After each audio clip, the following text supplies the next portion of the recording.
Assalamualaikum korang. So, saya Syida. Okay, so hari ini saya nak try unboxing dua cushion foundation daripada produk Divana Suci. Okay, so sekarang kita ada dua kod. Satu light, satu natural. So, I nak tunjuk korang betapa bestnya foundation ni. Okay, kalau korang nampak kulit muka saya ni, yang ni ada sikit lah foundation. I pakai biasa. I akan try remove makeup ni sekejap.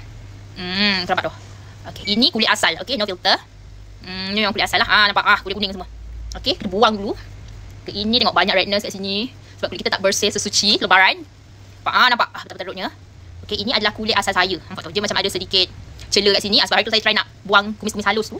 Lepas tu saya terstrike luka. Okay, so korang, ini saya dah buang segala-galanya. Nampak? Banyak foundation, ya Allah. Okay, pakai foundation lah awak nak tutup. Okay, ini dia ada dua kod. Satu kod light dan satu lagi kod natural. So saya akan try swatch dekat saya punya tangan. Okay, first time saya nak try. Okay, so ini kod natural. Dan yang lagi satu adalah kod natural. Light. Light ni untuk mereka yang mempunyai kulit yang cerah, kemerah-merahan yang sesuai lah. Okay, macam kod saya pakai kod natural. Okay, nampak? Dua. Satu cerah, lagi satu sesuai dengan kulit saya. Nampak? Okay, so untuk kita adalah kod natural. Natural. Ini adalah kulit kita. Ada cara-cara dekat situ. So kita akan try, kita tengok kodnya natural. Okay? Ini sesuai dengan kulit I. Kalau light tu agak cerah sikit. Tapi nanti saya akan try. So pada mereka yang kulit putih, kemerahan tu, korang boleh pakai light. Macam saya, natural. Okay, so kita try. Kita tengok. Okay ke tidak? Tengok korang cantik packaging dia. Warna purple. Very exclusive. Ada cermin sekali. Nampak saya situ. Okay, so kita try. Bau dia wangi. Dekat dalamnya very bagus sebab ada kandungan arbutin. Okay, ada minyak argan. So bagus untuk kulit kita. Okay, so try. Kita dab satu. So kita try tengok efek dia. So excited. Weh, hilang weh.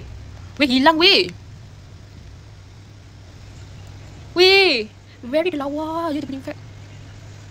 Nampak? Okay, aku tengok. Gelap-gelap bawah mata pun dia bantu dah hilang sekali korang. Okay, tengok. Hilang dah aku punya. Aku punya hitam kat sini. Korang perasan tadi hitam tadi. Hilang sebegitu saja je. Tengok kat sini kan, nampak tu? Ada cacat sikit. So kita try that. Hilang. Nampak? Bawah-bawah mata tu kita tutup sekali. Kan? Cantiknya. Tengok. Tak ada filter cantik. Suka tak? Maaf. Harga saja adalah RM69.90. Sorry kat sini. Dia beri kotak. Sekarang kita ada promosi. Okey, kita tak ada promosi sampai bila. Harga tinggal RM27.90 korang. Cepat korang dapatkan ni segera. Very full coverage. So, very matte. Matte love. Very transfer proof. Kita dapatkan ni. So, kita nak try just pakai. Sekarang tadi, kita dah pakai foundation. So, sorry pakai lip. Simple je. Kita make up lagi kerja. Ya Allah. Korang. Soft je. Nampak? Kan? Very full coverage. Okay, dia akan nampak cicil sikit. Nanti korang boleh lah tambah-tambah. Macam like, kalau nak letak macam, blusher ke. Pakai tu je. Lepas tu dab-dab sikit. Kan merah-merah sikit. Tak ada muka. Ya Allah, bagus chat. Kan? So, simple makeup.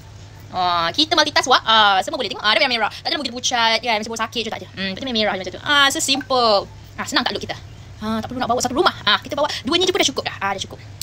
Tengok very cantik, nice je you all. Okay, dah saja.